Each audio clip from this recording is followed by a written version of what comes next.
Hello, नमस्कार दोस्तों।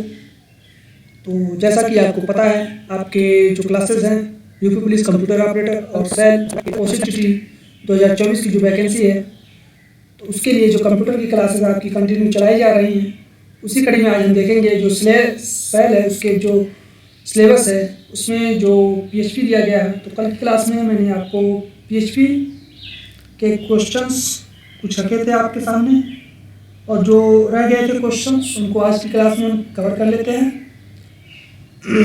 Then उसके बाद हम आगे की क्लास को कंटिन्यू करेंगे आपके सिलेबस के अकॉर्डिंग। तो जो पीएचपी के छूटे हुए क्वेश्चंस हैं उनको आज हम ख़त्म कर लेंगे, और ये मेन अभी फोकस है हमारा 2-3 दिन रहेगा सेल सिलेबस पर, क्योंकि सेल वालों का एग्ज़ाम करीब है, इसलिए आप सेल की जो है क्लासेस 2-4 दिन आप देखने को मिल सकती हैं सिलेबस के अकॉर्डिंग। तो चलिए देर न करते हुए हम जो छूटे हुए क्वेश्चंस थे उनको स्टार्ट करते हैं, और देखिए कैसे आपके सामने क्वेश्चंस हैं। तो क्वेश्चन नंबर 30 तक हो गया था, तो उसके बाद क्वेश्चन नंबर 31 जो आपका है, क्या कह रहा है, निम्नलिखित में से कौन सा वेरिएबल का नाम अमान्य है। यहाँ पे कह रहा है निम्नलिखित में से कौन सा वेरिएबल का नाम अमान्य है। ऑप्शन ए $new_var, या option B $new_var, option C $new_var, या option D all of the above. तो इसका जो राइट आंसर होगा वो होगा option number C is right answer. जो वेरिएबल नाम अमान्य है यह एक प्रकार का वेरिएबल नहीं है। नेक्स्ट क्वेश्चन नंबर 32, पीएचपी में एरे बनाने का सही तरीका निम्नलिखित में से कौन सा। अब यहाँ पे कह रहा है जो पीएचपी है, अगर पीएचपी में हम एरे बनाते हैं तो उसका सही तरीका कौन सा है। ऑप्शन ए है, या ऑप्शन बी है, या ऑप्शन सी है, या option D all of the above. तो पीएचपी है जिसमें एरे हम जब बनाएंगे तो उसका जो राइट आंसर होगा वो होगा हमारा option number B $session = array, और उसमें जितनी भी वैल्यू हमें पास करनी है, स्ट्रिंग जो भी पास करनी है वो, जैसे समर डबल कोट के अंदर, विंटर डबल कोट के अंदर, स्प्रिंग डबल कोट के अंदर, कॉमा ऑटम डबल कोट के अंदर। तो ये हमारा राइट आंसर होगा। जो एरे में अगर हमें कोई वैल्यू पास करनी है तो वो इसके अकॉर्डिंग पास होगी। नेक्स्ट क्वेश्चन नंबर 33, क्या कह रहा है, निम्नलिखित में से कौन सा पीएचपी में एक अंतर्निहित फंक्शन है जो किसी सारणी के अंत में एक मान जोड़ता है। ये पूछ रहा है पीएचपी में कौन सा एक अंतर्निहित फंक्शन है जो किसी सारणी के अंत में एक मान जोड़ता है। Option A array underscore push function, या ऑप्शन बी इंडेड अंडरस्कोर एरे फंक्शन, या option C into underscore array function, या option D none of the above. तो इसका जो राइट आंसर होगा वो होगा हमारा option number A array underscore push जो फंक्शन है, इसका यूज करके हम सारणी के अंत में एक मान जोड़ सकते हैं। नेक्स्ट क्वेश्चन नंबर 34, पीएचपी में निम्नलिखित में से कौन सा फंक्शन एक वेरिएबल से शीर्षक मामले में एक टेक्स्ट लौटाता है। अब देखिए पीएचपी में कह रहा है जो निम्नलिखित में से कौन सा फंक्शन है जो एक वेरिएबल के से शीर्षक मामले में एक टेक्स्ट लौटाता है। जो टेक्स्ट होगा वो लौटाएगा, वापस करेगा। Option A to upper function के टू अपर कोष्टक में _var, या ऑप्शन बी यूसी वर्ड, या option C UC word _var, या ऑप्शन डी वर्ड्स है वर्ड है, ठीक है। Option D all of the above. इसका जो राइट आंसर होगा हमारा ये होगा option number B UC words का यूज करके हम कॉमा जो ब्रैकेट्स है उसमें $var का उपयोग करके हम जो भी वेरिएबल से शीर्षक मामले में हमें टेक्स्ट लौटाता है वो यूसी वर्ड्स है। नेक्स्ट क्वेश्चन नंबर 35, क्या कह रहा है, पीएचपी में हेलो वर्ड्स प्रिंट करने का सही तरीका निम्नलिखित में से कौन सा है। अब यह कह रहा है जो पीएचपी है उसमें हेलो वर्ड अगर हमको प्रिंट करना है उसके लिए सबसे सही तरीका कौन सा? ऑप्शन ए हेलो वर्ल्ड, या option B right hello world, या option C echo hello world, या option D none of the above. इसका जो राइट आंसर होगा वो होगा ऑप्शन नंबर सी इको, जो है पीएचपी में एक तरह से प्रिंट फंक्शन की तरह कार्य करता है। ठीक है, इसीलिए हम option number C is right answer होगा हमारा। Next question, question number 36। PHP में स्ट्रिंग को संपीड़ित करने के लिए निम्नलिखित में से किस फंक्शन का उपयोग किया जाता है? मतलब कंप्रेस करने के लिए। तो option A compress function, option B chip compress function, या option C G Z compress function, या ऑप्शन डी चिप फंक्शन। इसका जो राइट आंसर होगा वो होगा option number C G Z compress function का यूज करते हैं हम किसी भी जो स्ट्रिंग है उसको कंप्रेस करने के लिए। Next question, question number 37।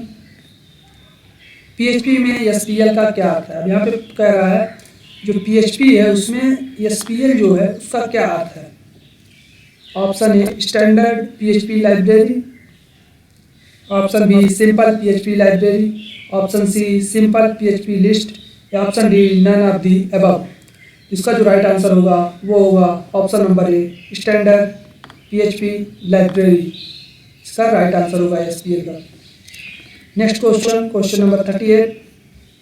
निम्नलिखित में से कौन सा फंक्शन एक स्ट्रिंग को सभी अपर केस, जो अपर केस होगा, में परिवर्तित कर सकता है? Option A upper function, option B upper case function, या option C string upper case function, या option D string upper function. इसका जो राइट आंसर होगा वो होगा option number D string upper function का यूज करके हम किसी भी स्ट्रिंग को अपर केस में परिवर्तित कर सकते हैं। Next question, question number 39। PHP में वह फंक्शन जिसका उपयोग एकल सीमांकित स्ट्रिंग बनाने के लिए सारणी के तत्वों को संयोजित करने के लिए किया जाता है। Option A implode function, option B concat function, option C explode function, option D concatenate function. इसका जो राइट आंसर होगा वो होगा option number A implode function. Next question, question number 40। PHP कह रहा है कौन सा पीएचपी फंक्शन किसी भी फाइल का अंतिम एक्सेस समय निर्धारित करता है? अंतिम एक्सेस समय निर्धारित करता है। Option A file time function, option B file A time function, option C file C time function, या option D none of the above.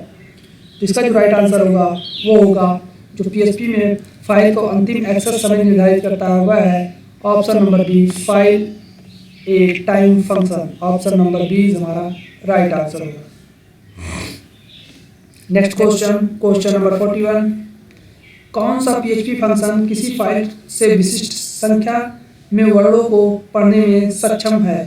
यह कह रहा है पीएचपी का कौन सा फंक्शन किसी फाइल से विशिष्ट संख्या वर्णों को पढ़ने में सक्षम है? Option A file gets function, option B F get function, option C F gets function, option D none of the above. इसका जो राइट आंसर होगा वो होगा option number C F gets function का यूज करके हम किसी भी पीएचपी फाइल से जो विशिष्ट संख्या या वर्ड या टेक्स्ट उसमें दिए हैं उसको पढ़ने में हमें सक्षम है। Next question, question number 42। किसी अन्य स्ट्रिंग के अंदर एक सब स्ट्रिंग की अंतिम घटना की स्थिति का पता लगाने के लिए पीएचपी फंक्शन का उपयोग किया जाता है।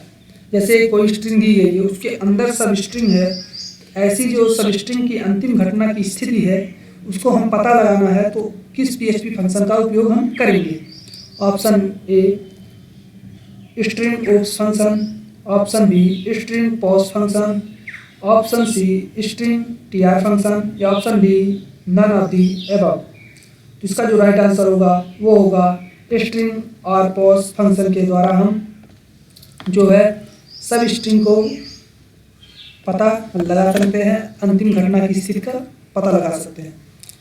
Next question, question number 43। निम्नलिखित प्रोग्राम का आउटपुट क्या होगा? अब यहाँ पे आपको प्रोग्राम दिया गया है पीएचपी का, ठीक है, उसका पूछ रहा है आउटपुट क्या होगा।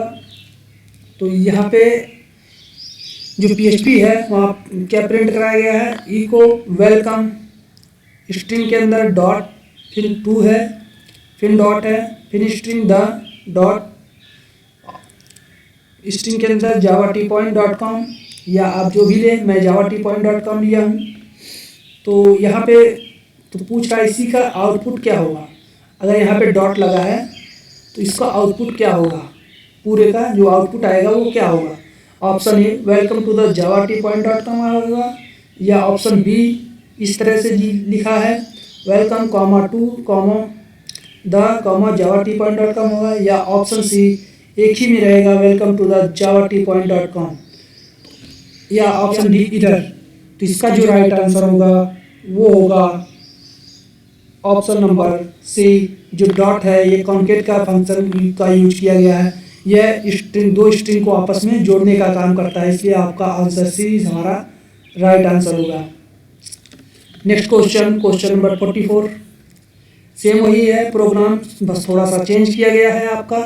देखिए यहाँ पे PHP ओपन है, क्लोज है, ठीक है, इको फंक्शन का ही यूज किया गया है, लेकिन यहाँ पे जब जो डॉट था उसकी जगह पे कॉलन का यूज किया गया है। तो इस कॉमा की जगह पे अब बताइए जो आउटपुट होगा उसके हिसाब से हमारा क्या आउटपुट आएगा। आपको सेम वही सब चारों ऑप्शंस दिए गए हैं, option A, option B, option C, option D इधर, ठीक है। तो वही आपके चारों प्रकार से आपके जो हैं वही ऑप्शंस हैं पिछले वाले क्वेश्चन के। तो अब यहाँ पे अगर डॉट की जगह पे जो डॉट जो है कॉन्केट फंक्शन का यूज किया गया था दो स्ट्रिंग को जोड़ने के लिए, अगर हम यहाँ पे कॉमा का यूज करेंगे तब क्या हमारा आउटपुट आएगा। तो इसका जो राइट आंसर होगा ये होगा ऑप्शन नंबर सी, ये भी ऑप्शन नंबर सी ही हमारा राइट आंसर होगा, वेलकम टू द javaTPoint.com, ठीक है, क्योंकि कॉमा भी हमारा दो स्ट्रिंग को एक तरह से जोड़ने का काम करता है। Next question, question number 45। अब यहाँ पे कह रहा है निम्नलिखित प्रोग्राम का आउटपुट होगा। अब यहाँ पे भी एक प्रोग्राम है, यहाँ पे जो है PHP $var1 एक वेरिएबल है, इसमें हेलो असाइन किया गया है, और दूसरे में एक स्ट्रिंग वेरिएबल var2 है जिसमें वर्ड स्ट्रिंग को किया गया है।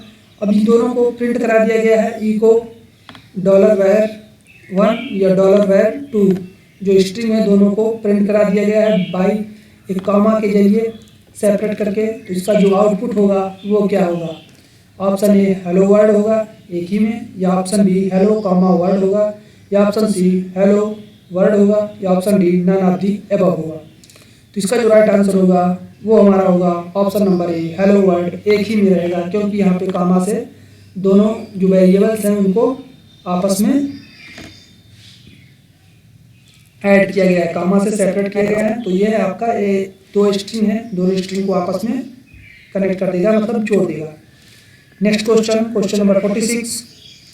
देखिए आपका वही प्रोग्राम सेम है, बट यहाँ पे आपको दोनों स्ट्रिंग के बीच में जो आपका यहाँ पे दिया गया था कॉमा का, यहाँ से कॉमा हटा दिया गया है, यहाँ पे डॉट भी नहीं लगा है। अब बताइए अब आपके जो प्रोग्राम से ये बना है इसके बाद जो आपका आउटपुट होगा वो क्या होगा। इसके लिए आपका ऑप्शन ए हेलो वर्ल्ड, या ऑप्शन बी जो आपका है सेम वही आ जाएगा, इको के बाद $var1 $var2 ये एज स्ट्रिंग में ही आ जाएगा, या ऑप्शन सी हेलो वर्ल्ड आएगा, या option D none of the above आएगा। इसका जो राइट आंसर होगा ये भी आपका option number A is right answer होगा, हेलो वर्ल्ड ही देगा, ठीक है।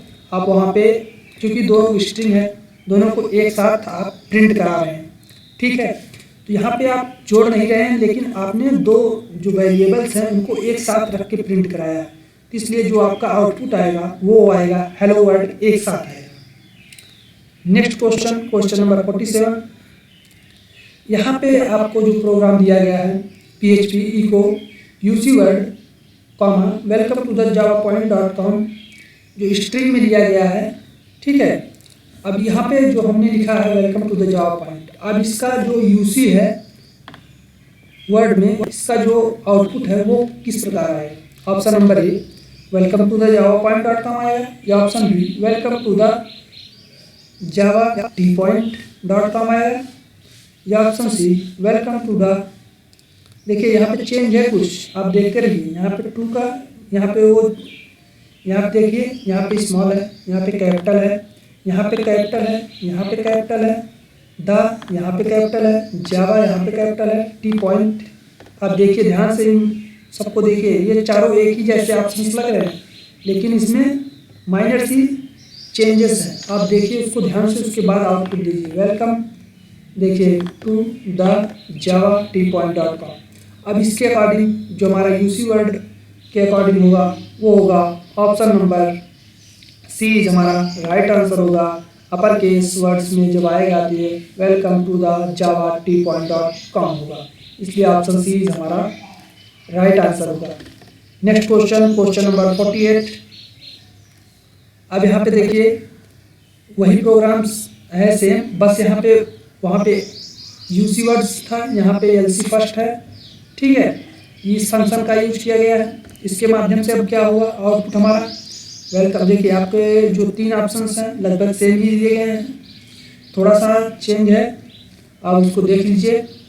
बाकी जो आपका चौथा ऑप्शन है नन ऑफ द अबव, इसका जो राइट आंसर आपका होगा वो होगा, अगर एलसी फर्स्ट का यूज करेंगे हम, इसके माध्यम से जो आउटपुट आएगा हमारा ऑप्शन नंबर ए हमारा राइट आंसर होगा, welcome to the Java T point dot com होगा। Next question, question number 49।